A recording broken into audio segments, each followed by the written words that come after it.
My name is Leslie Absher. I'm a memoir writer, the author of Spy Daughter, Queer Girl. I'm so delighted to be here. And before we get started, I want to send out a huge thank you to Montclair Presbyterian Church for giving us this amazing space. Their generosity is huge. And this event is also co-sponsored by the Great Good Place for Books, which is our local independent. So it makes sense to thank them, of course, but also in these times, right? They are part of this community. They're community builders. And that's how I see tonight, and that's how I see Alison's book.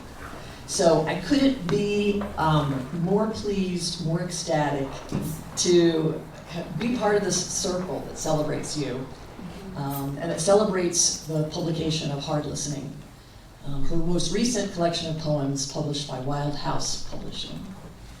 A beautiful and brave book, and it is so, we've been friends for 15 years, we've walked the streets, neighborhoods, hills of Oakland, talking about everything, and so this is just really, I see tonight as a gathering, a community, and a continuation of our conversations that we've had on and on about life and writing.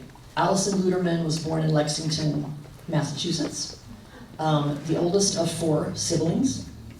On our talks throughout the streets of Oakland, we're always talking about Massachusetts because I used to live there too. So why did we move here? Let's move back. No, our life here is better. We've done that back and forth for 15 years. Alison's been writing poems since she was 4 years old. Like you do. She went to Emerson College in Boston. She went to UMass Amherst in Western Massachusetts. She has held many hats. She was a freelance journalist. She's been an HIV test counselor. She's been a VISTA volunteer in Miami in her youth, working with Haitian immigrants. She has just the breadth and the breadth and the depth of her work is really astounding to me. You moved here in 1990, so the Bay Area has claimed her for the last 35 years. Yes. I also loved learning the fact, which I think slipped my mind, that when you heard Eve Ensler's Vagina monologues, you started writing plays. Yeah. Again, as you do. It's just another, another amazing part of your career. Alison has been published in the New York Times, in The Sun magazine, in Nimrod. This is her 5th collection of poetry. It is a beautiful and astounding book. I'm going to read just a brief description, and then we can start with some discussion and just conversation. Hard Listening is a testament of hope, celebrating the fierce feminine in song and on the streets, with odes to a pair of girls hanging out on a neighbor's porch, a naked woman in the locker room, a mother lifting the weight of her own pain off her child. Here, Alison Luterman weaves poems about singers, activists, and lovers of all stripes. The process of learning to sing, which I might add she did in her 60s, reminded her of all the singers she had idolized from a young age. She began to listen to those women again, this time attuning to their skill and what their lives were really like. It became clear to Alison that beyond the glamour lay a world of challenges and sometimes heartbreak that she had not fully reckoned with before. Praise for Hard Listening. Alison Luterman somehow manages to give us hope in these nearly hopeless times. Encouragement when we barely get up in the morning. Laughter and beauty when everything otherwise seems glum and dark. She sings the song of an America for which we almost forgot the lyrics and can barely recall the tune. But it lifts and consoles us. Thank you, Alison. And that is from Robert Reich, professor at UC Berkeley, former United States Secretary of Labor. Thank you so much. Thank you, Leslie, for that beautiful introduction. God, it's nice having your very close friend introduce you. Yeah, Leslie suggested, and I agreed, that it would be nice to start with Praise the Broken Promise of America. It's been a tough week, wouldn't you say? Yeah. I mean, they're all tough right now, but some are even tougher. Praise deep mineral veins under rich dirt and fossilized remains of dinosaurs turning themselves into gas for our benefit. Praise the exhausted earth, miles and miles of subsidized corn and cattle lowing from their hellholes in automated milking barns. Praise farm workers rising before dawn, their sore backs and aching knees. Praise the myths that drew them here, stories eagerly consumed when there is nothing to eat but faith. Praise the courage of the reverend to look the dragon in the eye and preach mercy. Praise whatever hidden waterways are still pristine. Praise music that refused to play at the funeral of democracy, and the killing cold that swept through Washington when the fake Pope took power. Praise drag queens and lipstick lesbians, boys who are girls and girls who are lions, butch women wearing tool belts, and all the musical theater nerds who are even now building new passageways, mapping the next underground railroad, and suiting up to be conductors. Oh, everybody get on board. This train will chug quietly across the Great Plains and over rocky Sierras, into the desert where people still leave bottles of water and packets of food for the desperate, who have always been the lifeblood of this nation. It will stop in obscure hamlets to pick up fugitives with tears tattooed on their cheeks and fraying backpacks overspilling with contraband books. Praise the weirdos, because if anyone can save us, it will be us. And praise all the glittering illusions we gawked at, ignoring our own neighbors in favor of a 24-hour peep show on the internet. Praise the convict firefighters on the front lines in LA, battling the insurmountable for $10 a day. We gambled our future for a hot air balloon with a hole in it. Praise our reckless hubris and the infinite distractions of the hall of mirrors we find ourselves in now, and bless our overwhelmed brains scurrying like mice for shelter.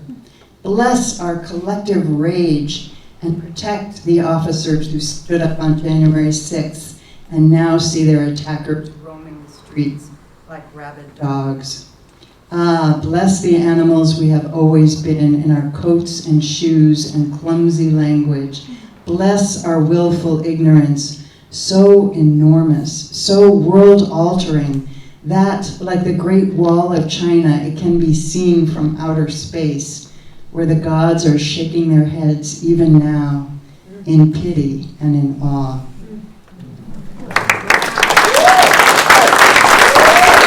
Where did that poem come from? My sister-in-law is a grief counselor, and she said something that has stuck with me. She said, grieving people need to praise. We had a country. We still, it's still here. There's beauty in this country. I've driven across the United States several times. I've camped by the Colorado River. I've stayed in little towns. This is a beautiful country. It's vast, it's diverse, it's full of incredible people and strange little subcultures, and it's such a rich, fascinating place. And I'm the great-granddaughter of immigrants, and I was raised to feel lucky that I was born here. That's, the family story was kind of like, you're so lucky that we're not in Russia, which I still feel lucky not to be in Russia. And, then this whole thing comes in, and it makes me angry, and it makes me grieve. And so I'm praising, but knowing that the myth of America that I was taught when I was a child obviously was a lie, and yet. How can poetry help in this moment? Funny you should ask. You may have noticed there's a lot of noise going on right now in the general culture. There's so much blah, blah, blah, and it's very noisy. Lots of words, but they're not seeping into the heart. All this stuff, all the blah, blah, blah, blah, blah.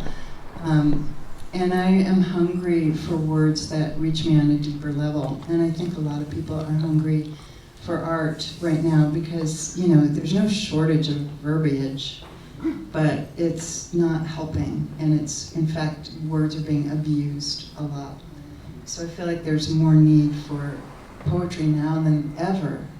And in fascist dictatorship countries, people hold poetry very dear. In Russia, Stalinist Russia, the poets were very important. In every country, and we're not the first country to go through what we're going through, poetry has been a lifeline for the underground, which is what we're quickly becoming.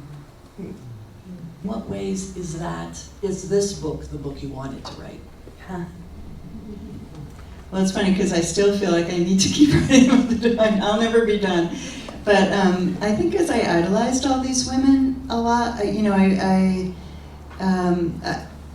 was on a quest. Like I idolized them. I put them on pedestals, and then come to find out, hi Sherry.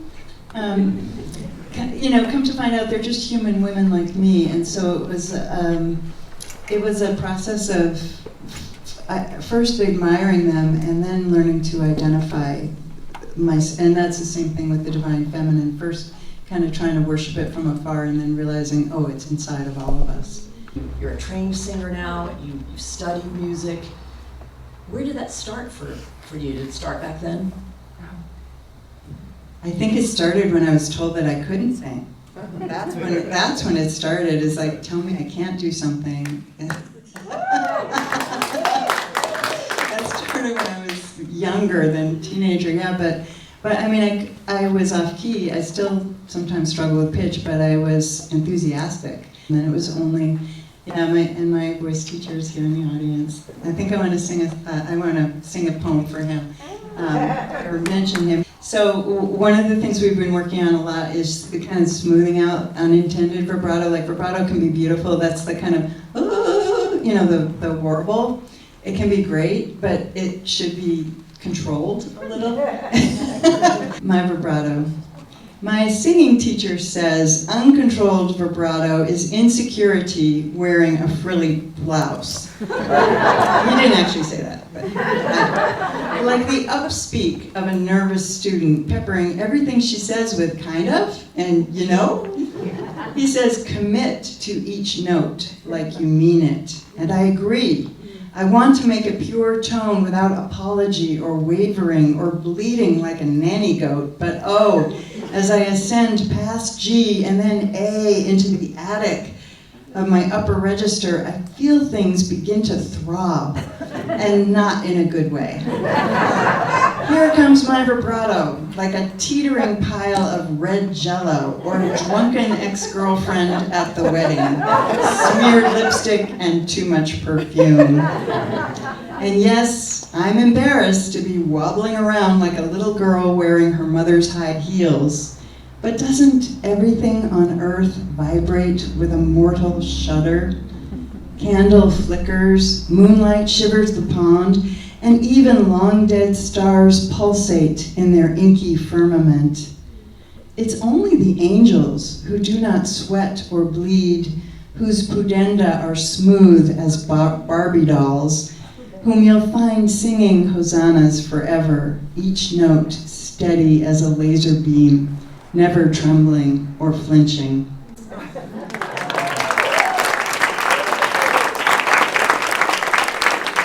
Remember the Barbie movie that came out? Right. So that was a big deal for me. Barbie Manifesto. I'm gonna see the Barbie movie tonight.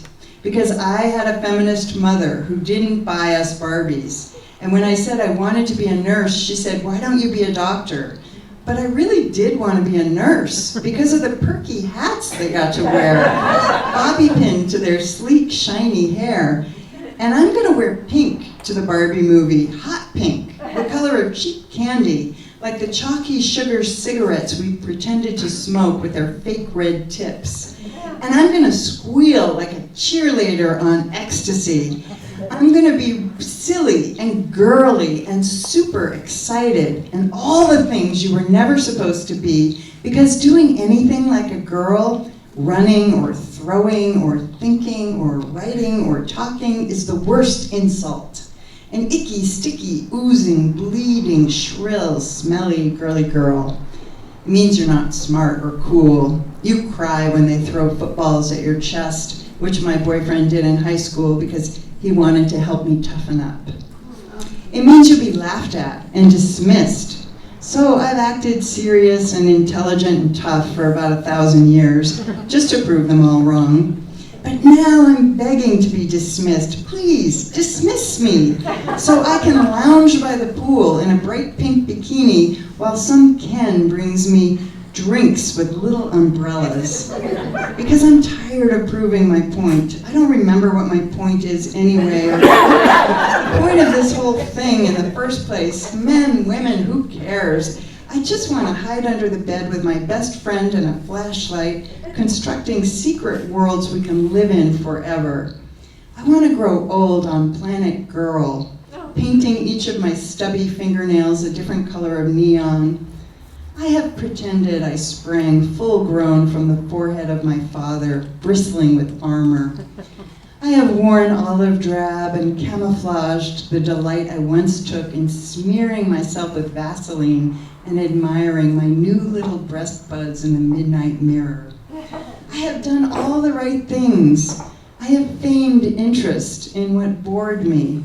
I have feigned politeness. I have pretended that my inner organs are not all glistening pink. My heart and my liver and my lungs. Pink as your own tongue, or the pads of your feet, or your palms.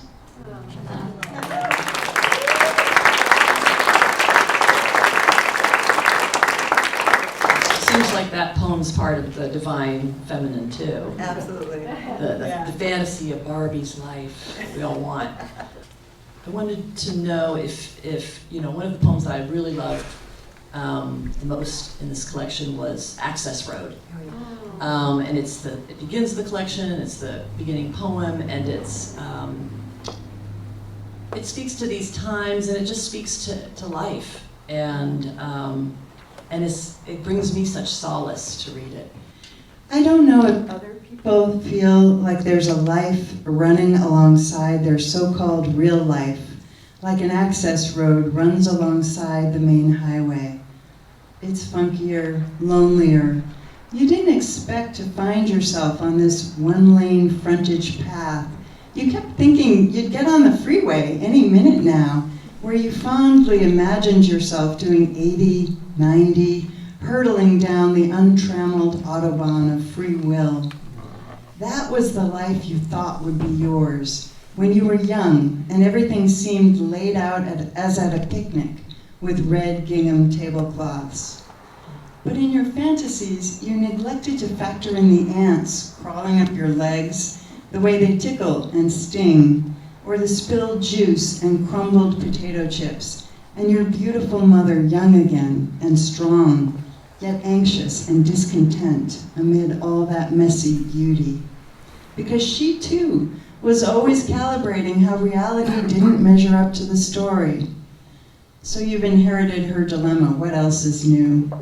And evening is drawing nigh, and you are still on that access road, which, as it turns out, is going to the same place the main road was headed all along.